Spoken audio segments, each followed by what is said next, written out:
The moment I found the first letter, my hands started shaking so badly I could barely hold it. It was hidden beneath a false bottom in my father's old mahogany desk, the one he'd kept locked for as long as I could remember. 6 months had passed since the night the police knocked on my door and told me he'd died in a single-car crash on a rain-slicked mountain road. They called it an accident, a tragic, unavoidable accident. I'd nodded, signed the papers, scattered his ashes into the sea he loved and tried to believe them. But that afternoon, alone in his dusty study while rain hammered against the windows, I wasn't so sure anymore. The envelope was yellowed with age, addressed to him in typed block letters. Mr. Thomas Reed, personal. No return address. My fingers trembled as I set the single sheet of paper inside. If you go to the police, you won't live long enough to regret it. We know where your daughter lives. Back out of the Meridian deal now, or the next accident won't miss. My breath caught in my throat. The words blurred as tears welled up, not just from fear, but from a sudden, crushing wave of betrayal. My father had never mentioned any Meridian deal. He'd never hinted at threats, never warned me that someone out there hated him enough to threaten my life too. All those years of quiet dinners, late-night talks about books and dreams, his gentle laugh, had he been carrying this terror alone the whole time? I sank into his leather chair, the one that still faintly smelled of his cologne, and pulled out the rest. There were 7 letters in total, each one more venomous than the last, spaced out over 18 months. The final one was dated the exact day he died, midnight tomorrow. Old Pier Warehouse. Come alone. This is your last chance to make it right. I pressed the paper to my chest as if I could somehow reach back through time and pull him away from that meeting. My heart pounded with a grief sharper than anything I'd felt at his funeral, because now it wasn't just loss, it was rage. Someone had frightened him, cornered him, and then taken him from me. The rain outside blurred into a grey curtain, but inside me something cold and resolute hardened. The police report said faulty brakes, black ice, excessive speed. I'd accepted it because I wanted the pain to stop. But these letters, they turned every gentle memory into a lie. Dad hadn't died because of bad luck. He died because someone made sure he did. I wiped my eyes, folded the letters carefully, and slipped them into my pocket. The room felt smaller now, the shadows deeper. I didn't know who had sent them or what the Meridian deal even was. But as I stood there in the half-light, listening to the storm rage outside, I made a promise to the empty chair behind me I was going to find out. And whoever did this, to him, to us, was going to learn what it feels like to be hunted. I didn't sleep that night. The letters lay on my kitchen table like evidence in a trial I hadn't asked to prosecute. I read them again and again until the words burned behind my eyes. By dawn, I'd memorized every threat, every date, every postmark. They'd all been mailed from different post offices around the city, but one thing was consistent. The paper was the same cheap stock you could buy at any office supply store, and the typeface was from an old laser printer. Blocky, slightly uneven, like someone who didn't want to be traced. I needed answers, and the only person who might have them was still alive. Richard Harlan had been my father's business partner for 15 years. They'd built Meridian properties from nothing. Small real estate flips at first, then bigger developments. Dad always spoke of Harlan with a tired affection, the way you talk about a difficult brother. After the funeral, Harlan had sent flowers and a card that said, "He was the best of us." I'd believed him then. Now I wasn't sure I believed anything. I drove to his office downtown without calling ahead. The building was all glass and sharp angles, the kind of place that screamed success. When I told the receptionist I was Thomas Reed's daughter and it was urgent, she didn't ask questions. She just buzzed me through. Harlan was standing at his window, looking out over the city when I walked in. He turned, and for a split second his face did something strange, tightened, then smoothed into the practiced sympathy I remembered from the funeral. "Claire," he said softly, coming around the desk to hug me. "How are you holding up?" I let him hug me, but I didn't hug back. When he pulled away, I reached into my bag and placed the stack of letters on his desk, face up. "I found these yesterday," I said. My voice sounded steadier than I felt. "In Dad's office. Care to explain?" He stared at them as if they might bite him. Then he picked up the top one, scanned it, and let out a long breath. "Christ," he muttered. "I thought these were just crank mail. Your father showed me a couple of years ago, said they were from some disgruntled seller we'd outbid on a property. He didn't want to worry you." "He didn't want to worry anyone," I said. "But they mentioned the Meridian deal specifically, and the last one is dated the day he died. He was supposed to meet someone that night." Harlan sat down heavily. "Claire, I swear I didn't know it was this serious. He told me he was handling it. You know how he was, always protecting everyone else." His eyes flicked to the door, then back to me. It was subtle, but I caught it. Nervous. "Did he ever mention a name?" I pressed. "Anyone he was afraid of?" He shook his head too quickly. "No, never. He just said it was old business. Nothing to worry about." I didn't believe him. Not completely. But I nodded anyway, thanked him for his time, and left. That night, at 11:47 p.m, my phone rang from a private number. I almost didn't answer. But something, anger maybe, made me pick up. A voice came through, low and distorted, like someone speaking through a modulator. "You're asking the wrong questions, Miss Reed. Stop now while you still can. Some accidents are preventable." The line went dead. My pulse hammered in my ears. I saved the call record, though I knew it would be untraceable. Instead of fear, what flooded me was a cold, clarifying fury. Whoever this was, they were watching me. They knew I'd been to Harlan's office. Good. Let them watch. The next morning, I went back to the letters. I photographed each one, then started studying the postmarks more closely. Most were from central branches, but 2 were from a small post office in the industrial district, near the old waterfront warehouses. One of them was stamped just 3 days before Dad's death. I drove there that afternoon. The area was half abandoned. Rusting shipping containers, cracked pavement, gulls circling overhead. The post office was a squat brick building that looked like it hadn't been renovated since the 80s. Inside, the clerk barely glanced up from his phone. I showed him one of the envelopes. "Do you remember anyone mailing something like this? Maybe regularly?" He shrugged. "We get hundreds a day." I slid a 50 across the counter, his eyes sharpened. "Middle-aged guy," he said after a pause. "Always paid cash. Wore a baseball cap low, sunglasses even when it was cloudy. Came in late near closing. Last time was, about 6 months ago." My skin prickled. 6 months ago, right around the time Dad died. I thanked him and walked out into the grey afternoon. Across the street was a row of old warehouses, one with a faded sign, Pier 47 Storage. Something pulled me toward it. I told myself I was just looking. I circled the building once, staying on the sidewalk. Most of the windows were boarded, but on the side facing the water there was a loading door cracked open just enough to let a sliver of light out. Voices drifted through.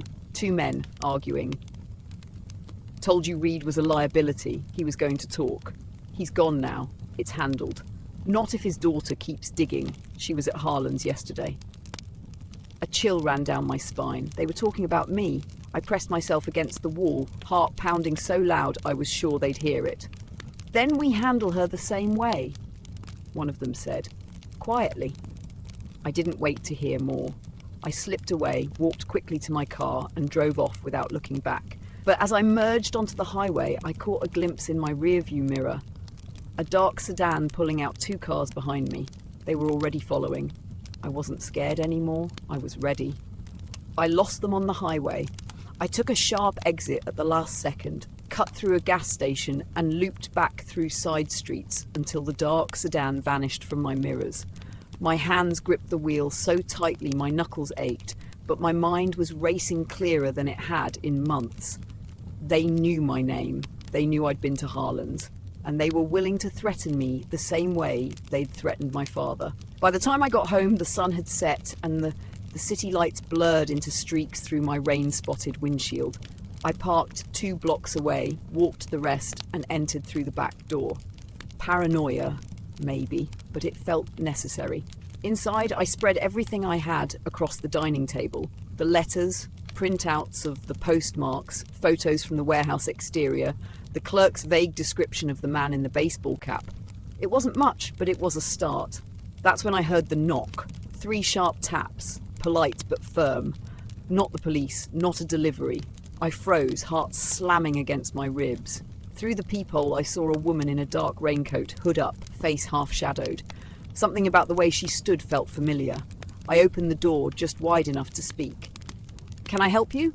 She pushed the hood back, and the porch light caught her face. Elena Vasquez.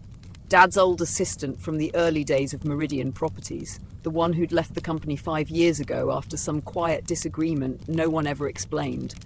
I hadn't seen her since I was in college. She'd sent a sympathy card after the funeral, but nothing since. "Claire," she said softly, "we need to talk. May I come in?" I hesitated, then stepped aside. Trust wasn't something I was handing out freely these days, but her eyes held the same haunted look I saw in my own mirror every morning. She stepped inside, glanced around, then spoke without preamble. "I've been watching the warehouse at Pier 47 for weeks." My breath caught. "You were there today?" She nodded. "I saw you leave. I followed you long enough to make sure no one else was. You're being tailed, Claire. Carefully, but not carefully enough." I closed the door and leaned against it. "How long have you known?" "Since the night your father died." Her voice cracked, just slightly. I didn't believe it was an accident either.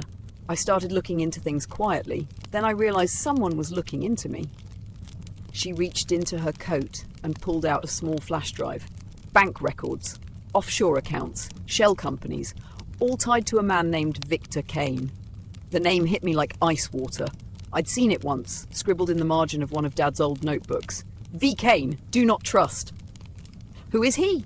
"A private investor, ruthless. He approached your father and Harlan 2 years ago with a can't-lose development deal. Luxury condos on the old waterfront land. Huge returns fast. Your father started digging and found out the funding was dirty, laundered money through fake corporations. He wanted to pull out and report it. Harlan didn't." I sank into a chair. "So Harlan stayed in?" Elena's jaw tightened. "Harlan stayed silent, and your father became a problem." She plugged the drive into my laptop. Files opened. Transfers totaling millions. Routed through accounts linked to a company called Meridian Holdings. Same name as Dad's legitimate business, but registered in the Caymans. Kane's name was on every signature line. "There's more," she said. "I've been tracking deliveries to that warehouse, cash drops, documents, and tonight..." She stopped, looked at me steadily. "Tonight they were talking about you." I felt the rage rise again, hot and steady. "I heard them. Then you know time's running out." She closed the laptop. "I've been alone in this too long. I didn't want to drag you in, but you're already in, and you're the only one who wants the truth as much as I do." I looked at her, really looked. The dark circles under her eyes, the tension in her shoulders. She'd lost someone too in her own way. My father had been her mentor, her friend. She'd stayed silent to protect herself, maybe, but she hadn't walked away. I reached out and took the flash drive. "Then we do this together." Relief flickered across her face, followed quickly by resolve. "Good, because I have access to Harlan's old email archives. And tomorrow night, Kane is hosting a charity gala downtown. Everyone who matters will be there, including Harlan." A plan began to form, sharp and dangerous. That night, someone broke into my house. I was at Elena's apartment, going over the files, when my phone buzzed with a motion alert from the security camera I'd installed just days ago. We watched live as 2 figures in dark hoodies jimmied the back door, moved straight to the dining table, and ransacked the papers I'd deliberately left out. Copies, not originals. They took nothing important. But they left a message, a single photo of me leaving Harlan's office, pinned to the wall with a knife. Elena met my eyes across the table. "They're scared," she said quietly. I nodded, feeling something cold and fierce settle in my chest. "Good," I whispered. "They should be. We had evidence now. We had each other, and we were just getting started." Elena and I barely slept for the next 3 days. We turned her small apartment into a war room. Printouts pinned to every wall, timelines scrawled in marker across a whiteboard, 2 laptops running side by side. The flash drive had given us a map of Victor Kane's financial empire. Shell companies nested inside shell companies, money flowing like dirty water through the city's real estate veins. But numbers alone weren't enough. We needed something that would make him bleed in public, so we decided to get close. Kane was hosting his annual charity gala at the Grand Meridian Hotel. Ironic, given how he twisted my father's company name for his offshore accounts. It was invitation-only, black tie, the kind of event where the city's elite drank $1,000 champagne while pretending to care about orphaned children. Harlan would be there, Kane's inner circle would be there. And if we played it right, so would we. Elena still had contacts from her Meridian days. One owed her a favour big enough to forge us credentials as representatives of a fictitious European investment group. New names, new backstories, new dresses that cost more than my monthly rent. When I looked in the mirror the night of the gala, I almost didn't recognise myself. Hair swept up, silk gown the colour of midnight. But the eyes staring back were the same. Sharp, angry, unbreakable. The hotel ballroom was a glittering cage. Crystal chandeliers cast fractured light over tuxedos and diamonds. A string quartet played something soft and forgettable. I scanned the crowd until I found him. Victor Kane stood near the bar, mid-50s, silver hair slicked back, smile calibrated to charm. He moved through the room like he owned it, which, in a way, he did. People gravitated toward him, laughing at jokes that probably weren't funny. I watched him clap Harlan on the shoulder with a familiarity that made my stomach turn. Elena touched my elbow. Separate. Mingle. Listen. We split up. I drifted toward a cluster of investors, champagne flute in hand, pretending to care about waterfront redevelopment projections. Every conversation circled back to Kane eventually. How brilliant he was, how generous, how he always seemed to come out on top no matter the market. One tipsy developer leaned in too close and whispered, "Victor has a gift for making obstacles disappear." I smiled like I was impressed. Inside, I was memorizing his face. Later, I found myself near the balcony doors. Kane had stepped outside for air, phone to his ear. The glass muffled his words, but I slipped out just far enough to catch fragments. "Told you to keep it quiet. The daughter's still sniffing around. No, Harlan's under control. He knows what happens if he talks. Yes, the mechanic did his job. Brakes don't fail themselves." My blood turned to ice. He laughed, actually laughed, then ended the call and went back inside. I stood there in the cold, gripping the railing until my knuckles went white. The mechanic, there was a witness, someone who could tie Kane directly to murder. Elena found me 10 minutes later. Her face was pale. "I got something," she whispered. "Harlan's assistant, Mark Ellis, he's here tonight, drunk and bitter because Kane cut him out of the latest deal. He's ready to talk." We cornered Mark in a quiet hallway near the restrooms. He reeked of whiskey and resentment. Elena fed him the right questions. I stayed silent, letting her work. "Yeah, I know about the car," he slurred finally. "Some guy from a garage in the east side. Kane's people leaned on him hard. Cash up front, threats for dessert. He swapped the brake line, cried about it afterward, poor bastard." "Do you have a name?" I asked, voice low. Mark hesitated, then shrugged. "Rizzo. Tony Rizzo. Owns a shop called Eastside Auto, but if you're smart, you'll stay away. Kane doesn't leave loose ends." We thanked him and walked away before he could sober up and regret it. The drive to Eastside Auto the next morning felt like stepping deeper into the dark. The shop was a grimy single bay in a forgotten corner of the city. Tony Rizzo was in his 60s, grease under his nails, eyes that had seen too much. I didn't waste time. I laid photos of the letters on his workbench, told him who I was. His hands started shaking. "I didn't want to," he said quietly. "They said it was just to scare him, make the brakes soft so he'd crash but survive, a warning. But the road that night, the rain." His voice broke. I swear I didn't know it would kill him. I believed him. Fear had done the rest. He gave us everything. Dates, the name of the man who'd paid him, even a grainy security photo from his shop camera showing the go-between. Enough to build a chain straight back to Kane. We left with a signed statement hidden in Elena's bag and hope burning in my chest for the first time in months. But Kane wasn't finished with us. That evening, as we drove back toward Elena's apartment, a black SUV appeared in my rear view. Too close, too fast. I sped up. It matched me. Elena twisted in her seat, eyes wide. "They're boxing us in," she said. The light ahead turned red. I floored it through anyway, tires screaming. The SUV followed, ramming our bumper hard enough to jolt us forward. Another appeared from a side street, cutting off escape. I yanked the wheel, took a sharp turn down an alley I knew from childhood shortcuts. Trash cans clattered. Sparks flew as we scraped a wall. Elena was on her phone dialing 911, but we both knew help wouldn't come in time. I burst out the other end, merged into heavy traffic, wove through lanes like a maniac. Horns blared. The SUV stayed on us, relentless. Then at a busy intersection, I spotted a delivery truck unloading. I slammed the brakes, spun the wheel, and shot into the narrow gap between it and the curb. The first SUV tried to follow and clipped the truck's mirror, metal screeching, glass exploding. The second braked too late and rear-ended the first. We didn't stop to look. We kept driving until the city lights swallowed us whole. Back at Elena's, doors triple locked, we sat in silence for a long time. "They know we're close," she said finally. I nodded, adrenaline still buzzing in my veins. "Then we get closer," I answered. "We finish this." Because now I had a name, a confession and proof. Victor Kane thought he could bury my father and scare me into silence. He was about to learn how wrong he was. Confronting the shadows, we went underground after the chase.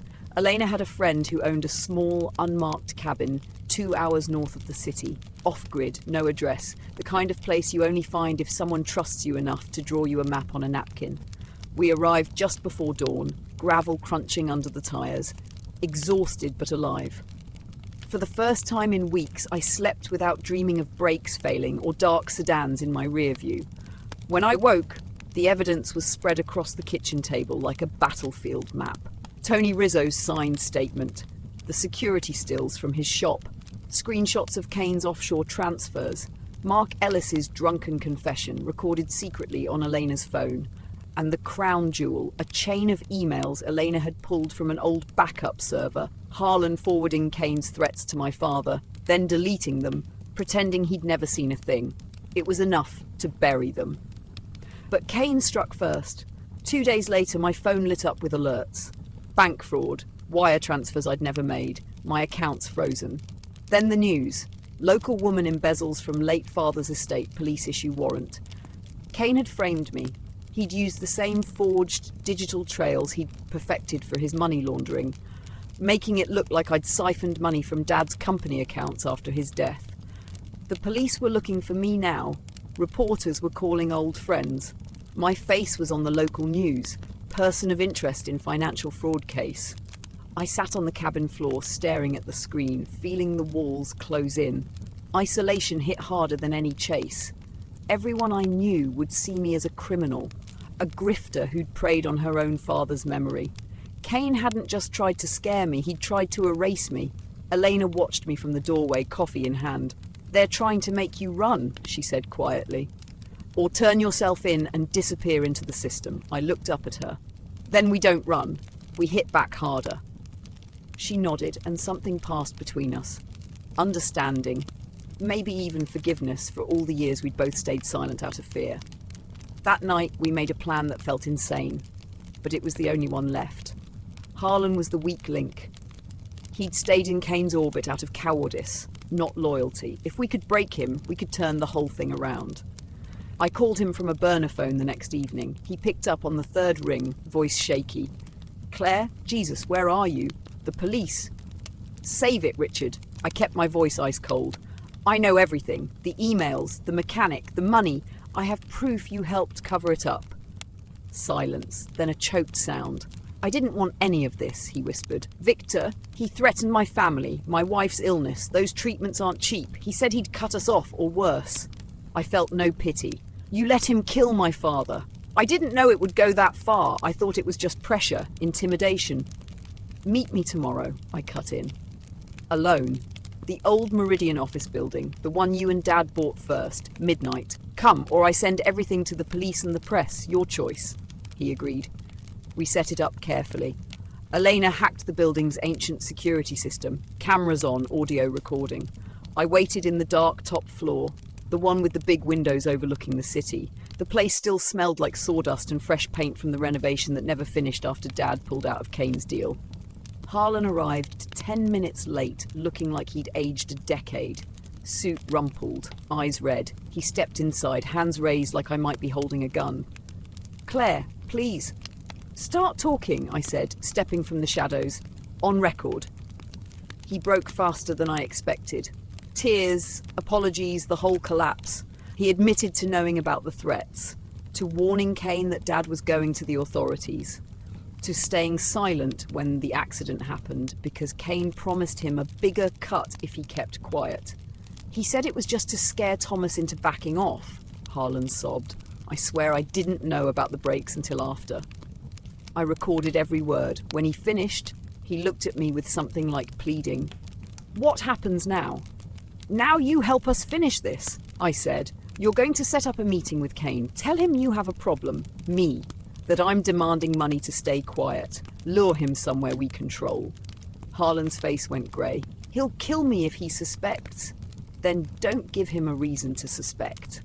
I gave him the script. The location, a remote storage yard outside town. One Kane already used for drops. Neutral ground for him, perfect trap for us. He left shaking, promising to make the call. That night, back at the cabin, Elena and I reached out to the one person I still trusted in law enforcement, Detective Serrano, who'd handled Dad's crash report. I'd known him since I was a kid. Dad had helped his son with college tuition years ago. He'd always seemed uneasy about closing the case so fast. I sent him an anonymous email with just enough evidence to hook him. Rizzo's statement, the brake line photos, Harlan's emails. Then I waited. He called the burner the next morning. "Claire, what the hell have you gotten into?" I told him everything. No holding back. When I finished, there was a long pause. "Send me the rest," he said finally. "If this is real, and God help me, I think it is, I'll bring it upstairs. But we do this clean. No vigilante bullshit." "Harlan's setting up a meet with Kane in 2 days," I said. "We can get him on tape admitting it all." Serrano exhaled slowly. "Then we use Harlan as bait, but you stay out of sight. Promise me." I promised. As I hung up, Elena looked at me across the table. "You okay?" I thought about it. The rage was still there, burning steady, but beneath it was something new. Clarity. Purpose. "No," I said honestly, "but I will be, once this is over." The trap was set. The pieces were moving. And for the first time since I found those letters, I wasn't the one being hunted. They were. The night of the meeting arrived with a cold, steady rain that turned the storage yard into a maze of glistening metal containers and puddles reflecting the distant city glow. Detective Serrano had turned the place into a trap without making it look like one. Unmarked vans hidden behind stacks of crates, plainclothes officers positioned on rooftops, wires feeding every word back to a command truck a mile away. I wasn't supposed to be there. Serrano had made me swear I'd stay in the cabin, listen to the feed from a safe distance. But I couldn't, not for this. Elena and I parked half a mile out and slipped through a gap in the fence Serrano had quietly left unsecured. We stayed in the shadows, close enough to see, far enough to stay hidden. My heart pounded harder than it had during any chase. Harlan arrived first, right on time, looking like a ghost in his overcoat. He paced under the single sodium lamp, hands shoved deep in his pockets, glancing at his watch every few seconds. I could see the wire taped beneath his shirt. He'd agreed to wear it without hesitation once Serrano promised him protection and a reduced charge for cooperating. At 11:58 p.m, headlights cut through the rain. 2 black SUVs rolled in slowly, tires hissing on wet gravel. Victor Kane stepped out of the second one, flanked by 2 men I recognized from the warehouse surveillance photos, his enforcers. He carried an umbrella but didn't open it, letting the rain darken his silver hair. He looked calm, almost amused. "Richard," Kane called, voice carrying easily in the quiet. "You said this was urgent. I don't like being dragged out in this weather for nothing." Harlan swallowed hard. "It's the girl, Claire Reed. She contacted me. She has everything. The mechanic, the emails, bank records. She wants $5 million to disappear or she goes to the police." Kane's smile was thin. $5 million? Ambitious. And you're sure she has it all? "I've seen some of it," Harlan said, sticking to the script. "She showed me copies. Enough to ruin us both." Kane stepped closer, rain dripping from his coat. "Then why isn't she here herself? Why send you?" She doesn't trust you. Said you'd try to silence her the same way you silenced her father. The air went still. Kane tilted his head. Careful, Richard. That almost sounds like an accusation. Harlan's voice shook, but he pushed on. I just want this over. Pay her, and we're done. Or handle it your way. I don't care anymore. Just tell me what to do. Kane studied him for a long moment, then laughed. Low, genuine, chilling. You still don't get it, do you? He said. There is no deal with the girl. She's been a problem since the day her father started asking questions. I thought the crash would end it. Clean, tragic, brakes fail in the rain, but she's stubborn, like him. He turned to one of his men. Find her. Finish it properly this time. And Richard. Kane looked back at Harlan with something almost like pity. You've outlived your usefulness. Harlan stumbled back. Victor, wait. I did everything you asked. Not everything, Kane said softly. You let her get this far. That was the moment I couldn't stay hidden anymore. I stepped out from behind the container, rain soaking me instantly, hands empty and raised. I'm right here, Victor. His head snapped toward me. For the first time, the mask slipped, surprise, then fury. You, he hissed. The enforcers reached inside their coats. Floodlights exploded across the yard, blinding white beams from every direction. Red dots danced on chests. Hands in the air! Now! Serrano's voice boomed over loudspeakers. Officers poured in from every side. Weapons drawn, Kane's men froze. Harlan dropped to his knees, sobbing in relief. Kane didn't move. He just stared at me through the rain, eyes burning. You think this ends me? He said quietly, even as cuffs clicked around his wrists. You have no idea who I know. I walked toward him until we were face to face, close enough to see the rain on his lashes. I don't care who you know, I said. I know what you did. You took my father from me. You tried to take everything, but you didn't count on me. He smiled again, smaller this time. Enjoy your little victory, Miss Reed. It won't last. They led him away. The cleanup took hours. Statements, evidence collection, Serrano making sure every confession was airtight. By dawn, Kane and his two enforcers were in cells. Harlan was in protective custody, singing every detail he knew. Rizzo's testimony, the emails, the recordings, it was overwhelming. A week later, the charges were filed. Conspiracy to commit murder, murder in the second degree, fraud, money laundering. The news called it the biggest corruption takedown in the city's history. My name was kept out of most reports, Serrano's doing. I stood at my father's grave on a clear winter morning, the ground still hard from frost. Elena stood beside me, silent. I thought revenge would feel bigger, I said finally, like fire, but it's quieter, just relief. She nodded. He'd be proud of you, not for bringing Kane down, for surviving it. I placed a small bouquet of white roses on the stone, Dad's favourite. I miss him, I whispered. Every day, but I think I can breathe again. The rage that had carried me for months had burned itself out, leaving something steadier behind. Not peace, not yet, but possibility. I turned away from the grave, Elena at my side. Life wouldn't be the same. I was forever changed, sharper at the edges, slower to trust, quicker to see the shadows. But the mystery was solved. The debt was paid. And for the first time since I found those letters, I wasn't looking over my shoulder, I was looking forward.